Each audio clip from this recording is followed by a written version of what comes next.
कोई नारी नहीं है, बड़ी प्यारी प्यारी छोटी छोटी सब गुड़िया बैठी हुई हैं, पर वुड बी नारी हम कह सकते हैं आपको आगे जाके वो सारी जिम्मेदारियां संभालनी होंगी जो आज हम संभाल रहे हैं, है ना।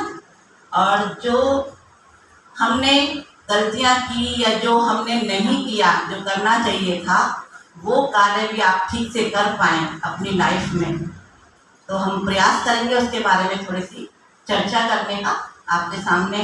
तो सबसे पहले मैं एक श्लोक कोट करूँगी भागवतम से, स्कंद 1 अध्याय 10 एंड श्लोक नंबर 16।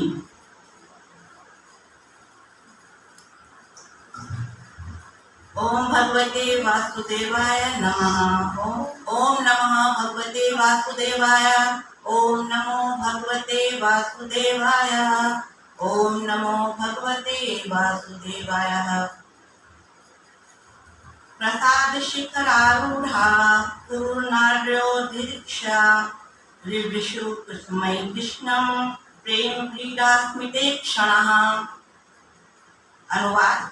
श्री भगवान को देखने की प्रेममयी इच्छा से पूर्वों की राजवंशी स्त्रियां राजमहल की छत पर चढ़ गईं और स्नेह तथा लज्जा से युक्त हंसती हुई श्री भगवान पर पुष्पों की वर्षा करने लगी।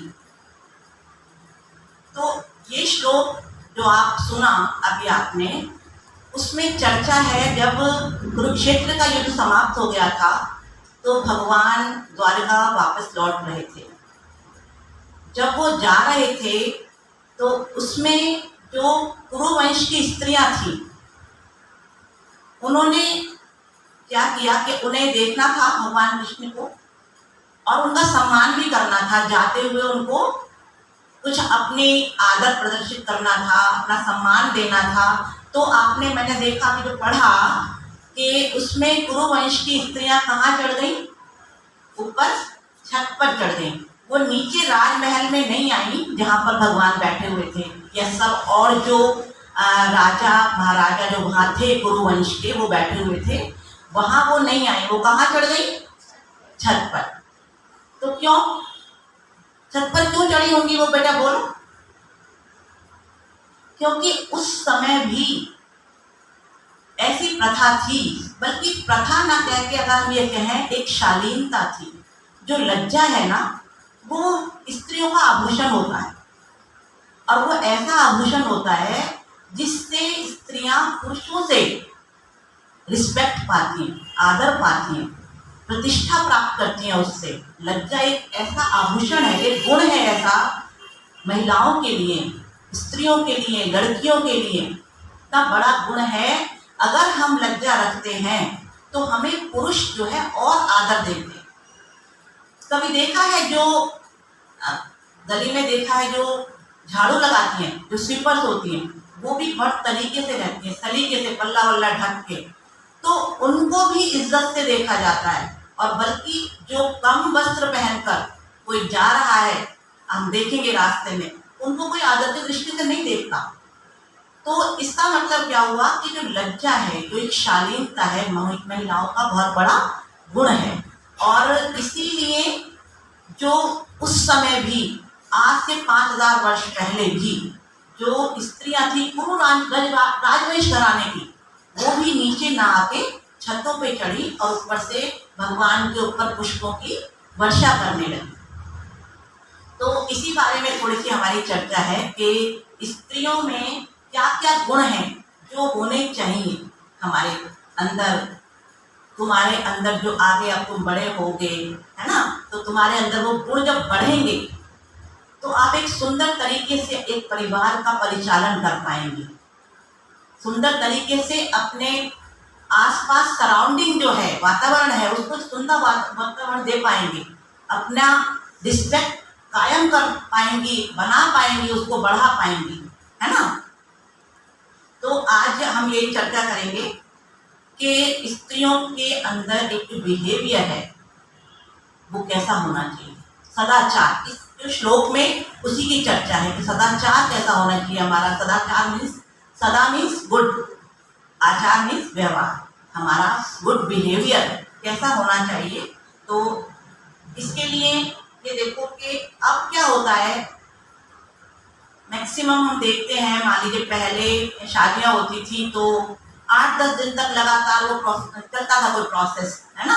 आज गीत गाए जा रहे हैं, आज मेहंदी लगाई जा रही है, आज डांस हो रहा है, कोई लगन लगा है ना, ऐसे छोटे छोटे कार्यक्रम डेली होते थे।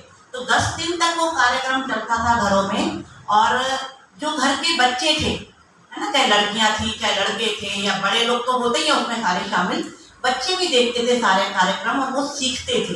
क्या सीखते थे? घरों में मेहमान जो आए उनके साथ हमें कैसे ट्रीट करना है, कैसे उनको ग्रीट करना है, कैसे आदर देना है उनको, उनके साथ कैसे बातचीत करनी है। ऐसा नहीं है कि हम अपने कमरे में जाकर बैठ गए। आजकल क्या होता है, कोई आया, मम्मी पापा अपने आप देखेंगे, चलो अपने मोबाइल को लेके अंदर बैठ जाए हम। बट ये गलत है ना। ये हमें सीखते थे हम पहले अपने परिवारों में। अब क्या होगा, 2-3 दिन की शादी हो गई या वो भी नहीं रही, चलो कोर्ट मैरिज कर ली, तू मेरे गले में माला डाल दे, मैं तेरे गले में डाल दूं, काम खत्म। क्यों खर्चा पानी करा, क्यों भीड़ रखा इकट्ठा करा। उससे क्या हो रहा है कि कोई कुछ सीख ही नहीं पा रहा। बच्चे उस सब माहौल को देखकर कुछ सीखें, वो मौका ही नहीं मिल रहा उनको, है ना। तो इसके लिए हमें ये देख रहे हैं कि पहले जो सब कुछ होता था, धीरे धीरे वो प्रथा समाप्त हो रही है। पहले अग्नि के समक्ष सात फेरे होते थे, बच्चों को, लड़के और लड़कियों को वचन देने पड़ते थे। लड़का वचन देता था, मैं तेरी सुरक्षा करूंगा, तुझसे पूछ के कार्य करूंगा, है ना। लड़कियां कहती थी कि तुम जो कहोगे वो मैं पूरा करूंगी, धार्मिक कार्य में आपके साथ बैठूंगी, आपके बड़ों का आदर करूंगी, सबका कहना मानूंगी। वो सारे कार्य जो होते थे बड़ों के समक्ष होते थे, उनकी ब्लेसिंग्स मिलती थी हम सबको। और जब ब्लेसिंग्स मिलती है ना, तो ये मान लेना चाहिए, नहीं 100% ये श्योर है कि वो ब्लेसिंग्स कार्य करती हैं। असर होता है ब्लेसिंग्स का। एक बहुत छोटी सी मैं कहानी याद आ रही है मुझे, मैं सुनाऊं। 1975 की बात है ये। न्यूयॉर्क में एक स्टेट है मैनहट्टन, तो मैनहट्टन है ना, सुना होगा आप लोगों ने। तो वहां पर एक व्यक्ति था, उसका नाम था जॉन। जॉन बहुत बड़ा नाविक था, बहुत उसको एक्सपीरियंस था नाव चलाने का, करीब 25 साल का उसको अनुभव था। तो एक बार क्या हुआ कि समुद्र में थोड़ा सा तूफान आया और उसकी जो नाव थी वो डोलने लगी, और एक टाइम ऐसा आया कि उसकी नाव डूब गई और वो नाव से हट गया। तो नेचुरल है, उसको नाव, जो नाविक है वो तो स्विमिंग तो आती होगी, उसको स्विमिंग तो बहुत अच्छी आती थी, बट इतना कोल्ड वाटर था, इतना ठंडा कि वो नहीं बेयर कर पा रहा था उसको। बट करता भी क्या, जान बचाने के लिए तैरना तो उसको था। और 4 किलोमीटर अभी लंबा था रास्ता किनारा आने के लिए, तो वो जो है तैरना उसने शुरू किया। तो तैरता जा रहा था, लेकिन बहुत थकान हो रही थी और ठंड भी लग रही थी। तो ये पास में देखा एक बहुत बड़ी बिल्डिंग थी, उस बिल्डिंग पे उसको थोड़ी सी लाइट नजर आ रही थी कमरे की विंडो से।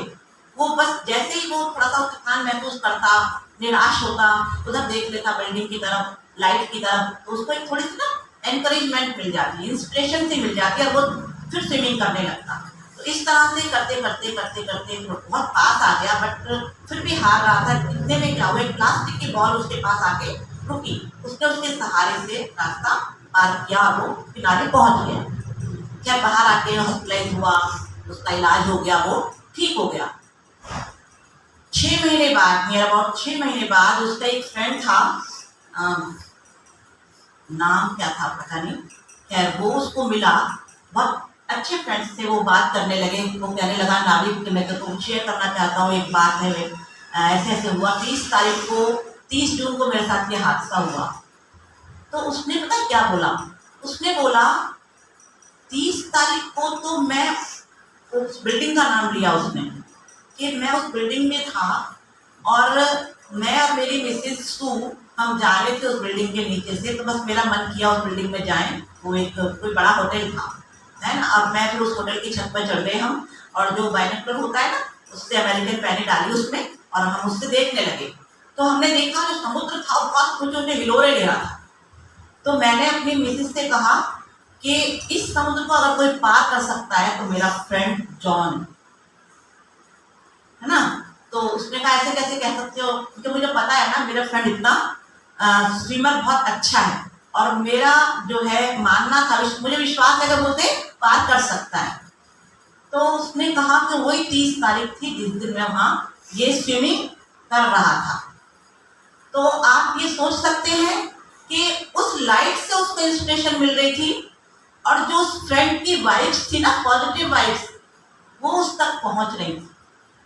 ठीक है ना। अभी एक और हादसा उसके साथ क्या हुआ कि एक फ्रेंड था उसका, अरबिक कंट्री में था वो, और चक नाम था उसका। चक उसको जब मिला तो उसने ये कहा, उस 30 तारीख को मैं बहुत वरिड था तेरे लिए, और मैं बार बार भगवान से प्रे कर रहा था, क्या तो कहीं फंस गया था क्या कुछ समस्या थी क्या तेरे साथ।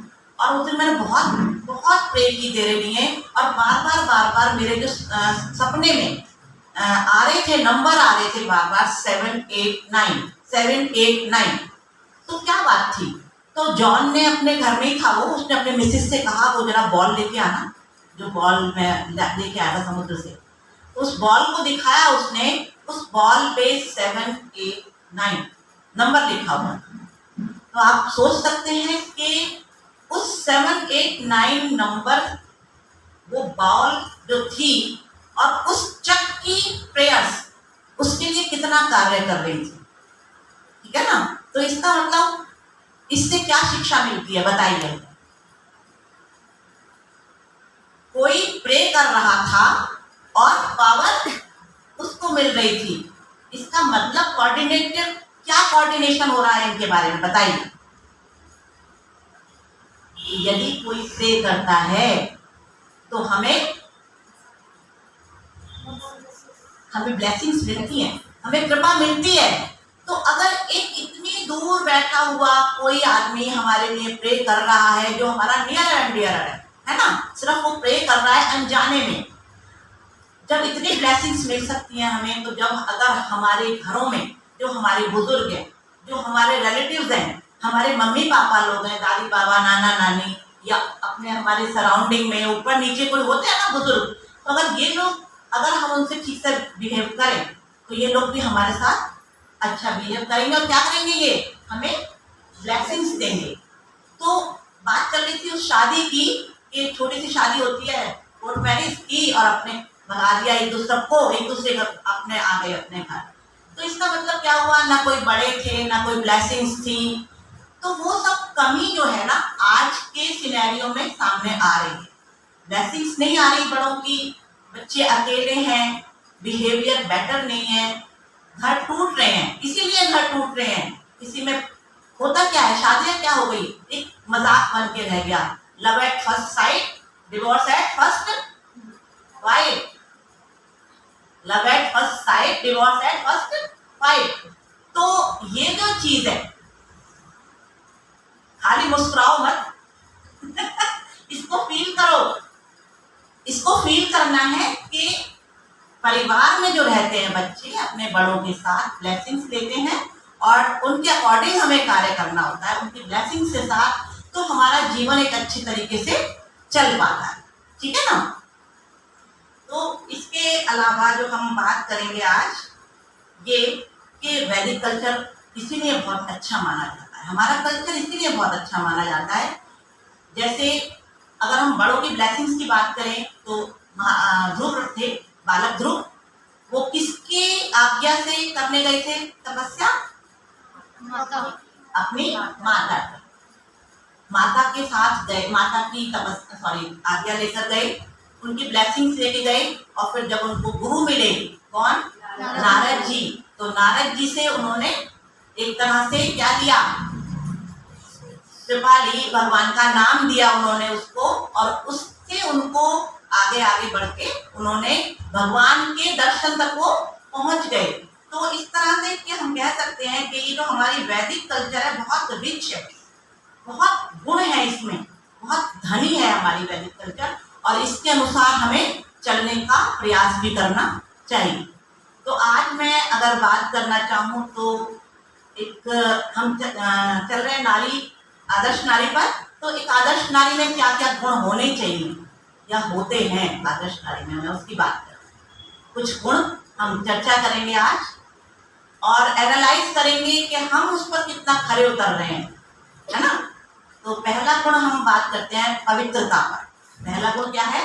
पवित्रता। पवित्रता कितनी तरह से हो सकती है, कौन बताएगा? बताइए कौन? वैष्णवी बड़ी प्यारे प्यारे बैठे हुए हैं यहाँ पर, सारी वैष्णवी। पवित्रता कितनी तरह की होनी चाहिए? यस, बोलो। Yes, very good. दो पवित्रता, दो तरीका की, बाहरी और आंतरिक, बाह्य और आंतरिक। तो सबसे पहले बाह्य पवित्रता पे हम बात करते हैं।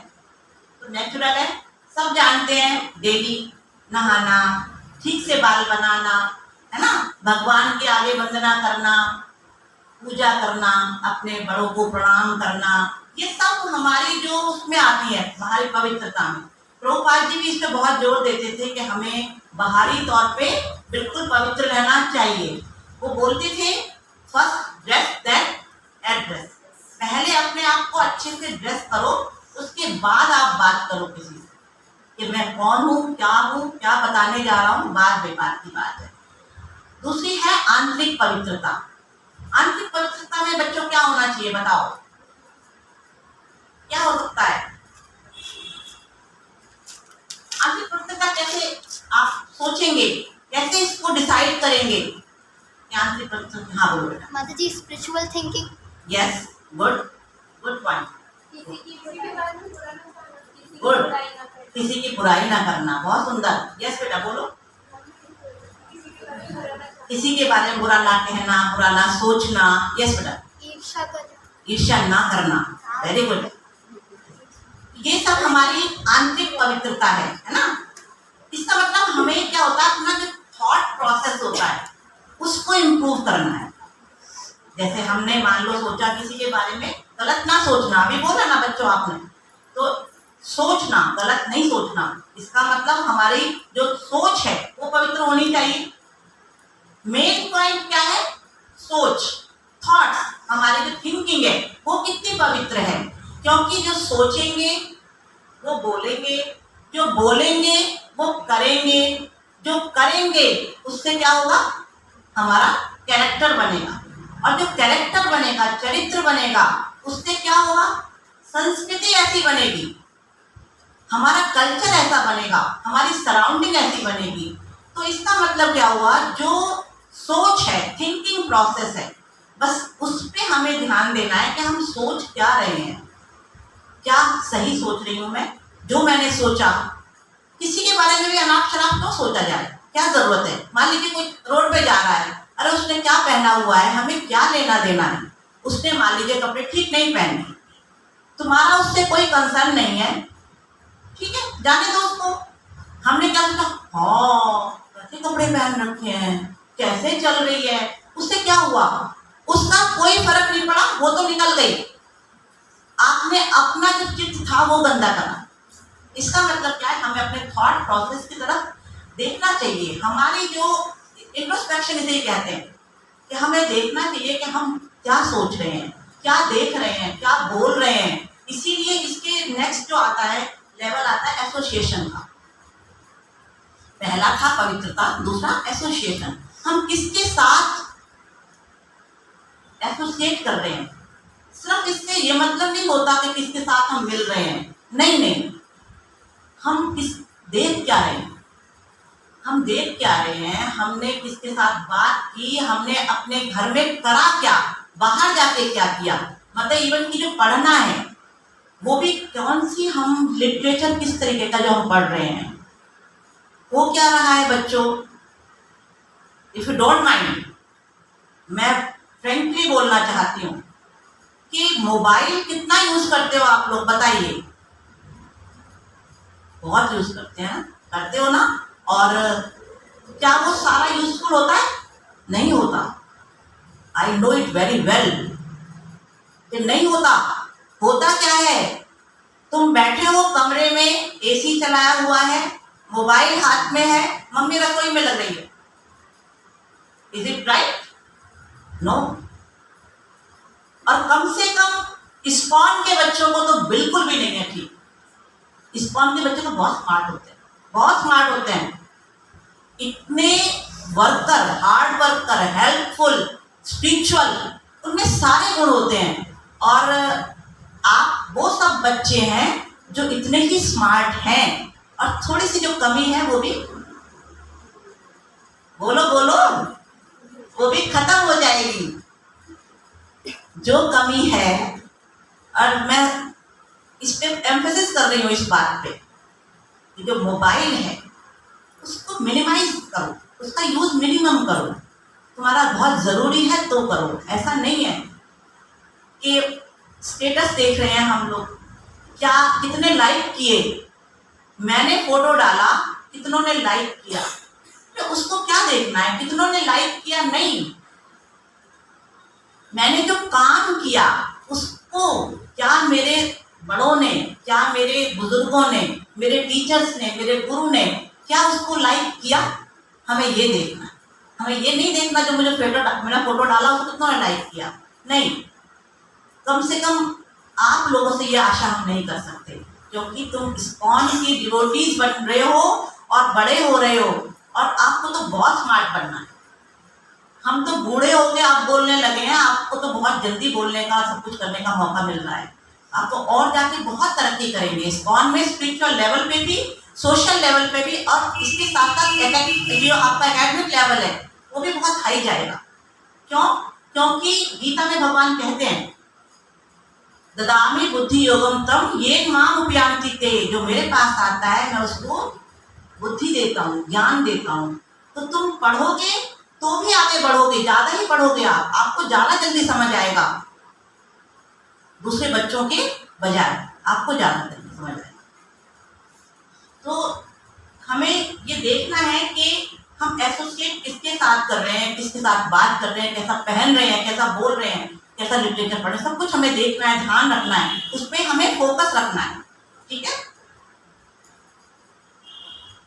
ये जब सब कुछ जो मैं बोल रही हूँ ये मत सोचो ये सब सिर्फ किताबी बातें हैं, नहीं, ये हमारा तजर्बा होता है, एक्सपीरियंस भी है ना, जो जिया हमने, हम आपको वही बता रहे हैं। वैदिक कल्चर अगर हम अपनाते हैं तो उससे हमें सफलता मिलती है, इफेक्ट होता है, हमारा लाइफ अच्छे की तरफ जाता है, हम अच्छे की तरफ बढ़ते हैं।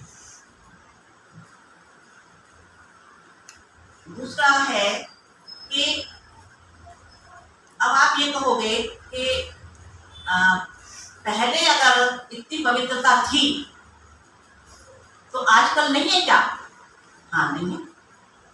आजकल क्या हो रहा है कि देखिए सब काम करने जा रहे हैं, है ना, सब वर्कर हैं, लेडीज भी काम करती हैं, जेंट्स भी काम करते हैं, दिन में भी करते हैं, रात में भी करते हैं, और हैंडशेक भी होता है वहाँ पर, हक भी करते हैं वहाँ पे। तो इन सब चीज़ों से हमारी जो है ना मन भी और शरीर भी अपवित्र होता है। एसोसिएट किया हमने, मतलब खाली काम करने गए और उसके साथ यह हुआ हमने हैंडशेक भी किया, तो ये कह सकते हैं हम कि हमारा आज का कल्चर ही ऐसा है, वेस्टर्न कल्चर है, हैंडशेक भी ना करे क्या?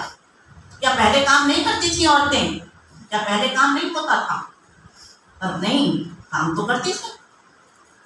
आपके पास बहुत बड़ा प्रूफ है, भगवान कृष्ण जब 5000 साल पहले इस धराधाम पर प्रकट हुए थे, तो आपको याद है जो फ्रूट सेलर आई थी भगवान कृष्ण के घर, वो भी लेडी थी। इसका मतलब माताएं काम जब भी करती थी, काम आज भी करती हैं। डिफरेंस क्या है उस समय में और आज के समय में? क्या डिफरेंस है काम करने का? उस समय क्या था, ज्योग्राफिकल डिस्टेंस जो था ना वो कम होता था, अपने आसपास का एरिया होता था महिलाओं के पास काम करने के लिए। जैसे भाई बागान में से फ्रूट लिए और अपने आसपास बेचने के लिए चली गई, है ना, गोपियां दूध बेचने जाती थी, होता। और क्या था, खेतों में दोनों हस्बैंड वाइफ काम कर रहे हैं, खेतों में काम हेल्प कराया उसने, अनाज बोने में, काटने में। इसका मतलब औरतें जब भी काम करती थी और आज भी काम करती हैं। डिफरेंस सिर्फ यही हुआ है कि पहले आसपास काम करती थी और अब दूर जाने लगी। तो हमें लेकिन थोड़ा सा ध्यान रखना है कि हमें एसोसिएशन किसका लेना है और कैसे लेना है। अरे जय राधा काशी भगवान की जय, गॉड निताई की जय, सीताराम लक्ष्मण हनुमान की जय, नरसिंह भगवान की जय, गोपाल की जय। जब से इंडस्ट्रियलाइजेशन हुआ, मैकेनिज्म हुआ, तो ये मैकेनाइजेशन हुआ, जब ये सब कुछ होने लगा तो औरतें जो है दूर जाने लगी और इस कारण ये समस्याएं आ रही हैं। परिवार में डिस्टरबेंस हो रही है, परिवार में, है ना।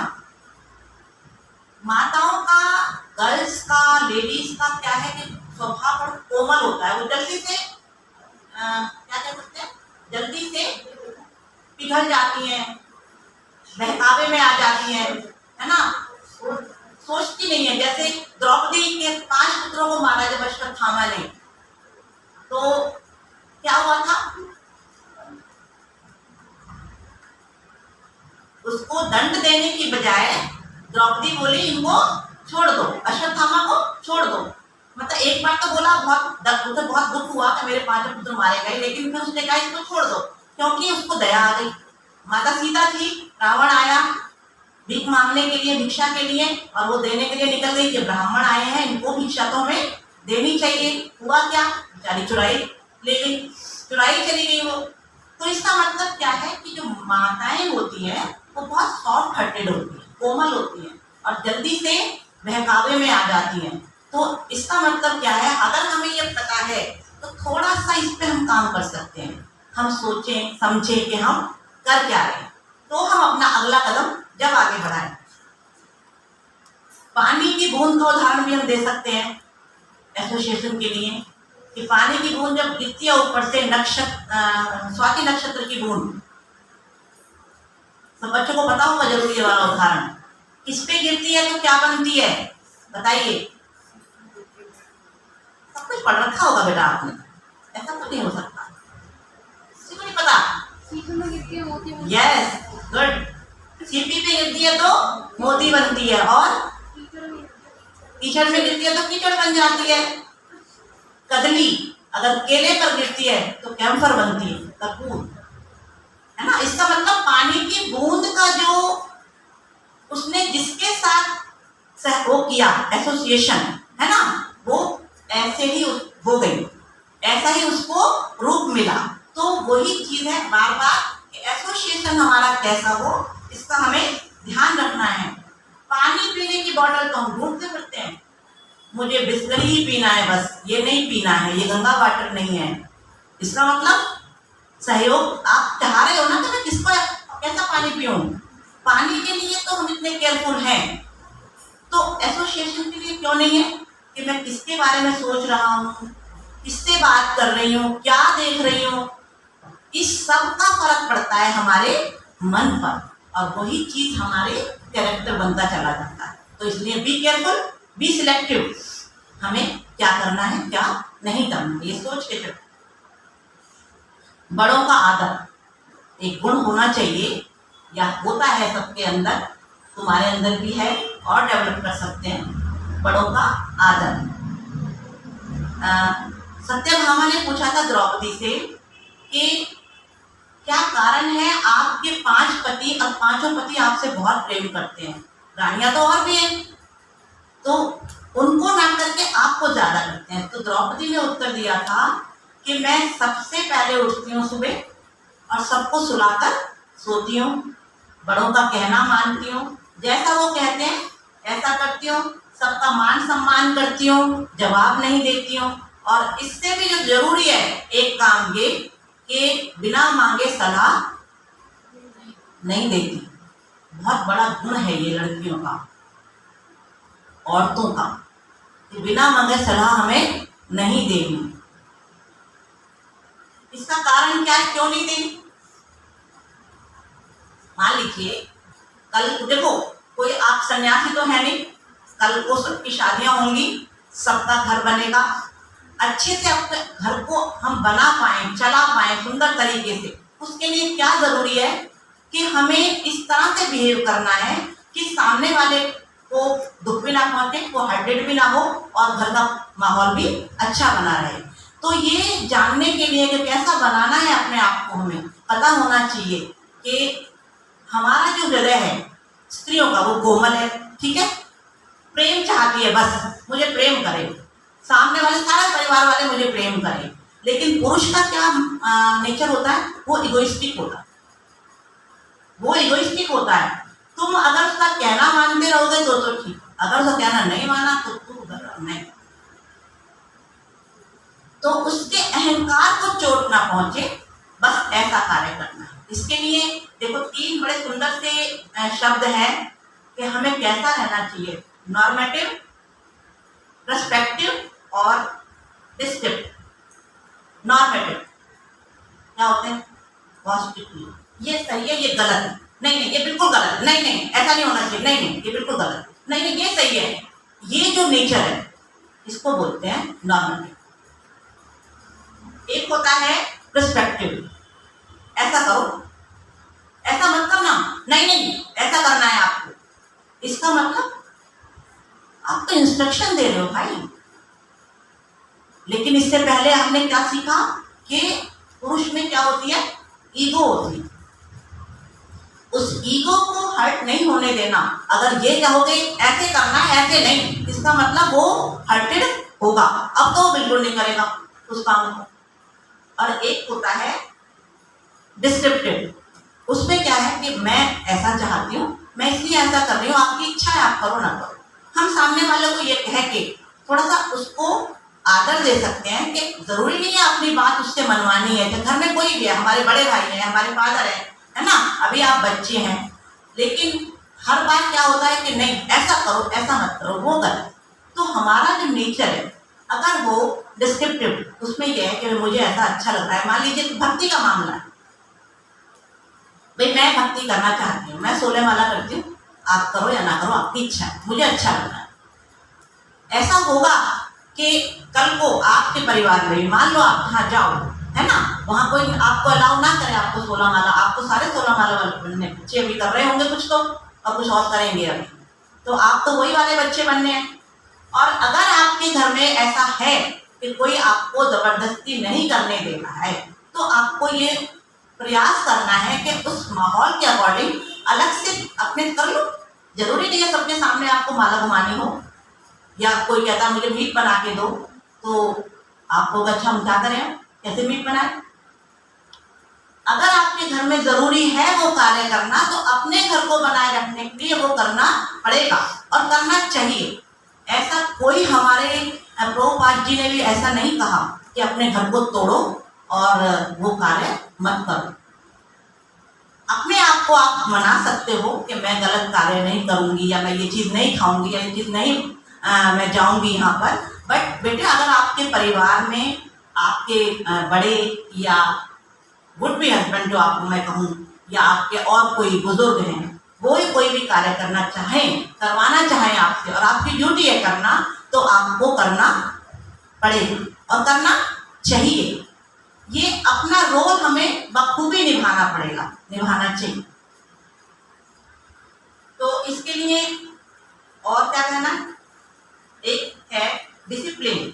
अपने किसी भी रोल में है, अगर बच्चे के रोल में है, बहन के रोल में है ना, बेटी के रोल में है, मम्मी के साथ है, तो डिसिप्लिन में तो रहना आपको पड़ेगा। जो आपके बड़े कह रहे हैं वो आपको करना पड़ेगा। कौन कौन बच्चे हैं, कौन बताएंगे जिनकी मम्मी कहती है मोबाइल कम यूज करो, मेरे साथ हेल्प करो, और गुड, आपने हाथ खड़ा किया, वेरी गुड।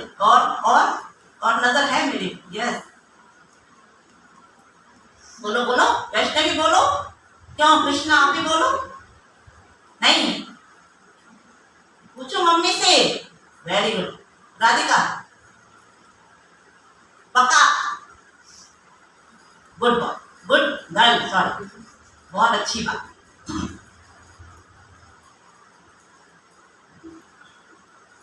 चलिए अब मेरे ख्याल कितना टाइम और है माता जी, हम जल्दी से वाइंड अप करते हैं इन के लिए। तो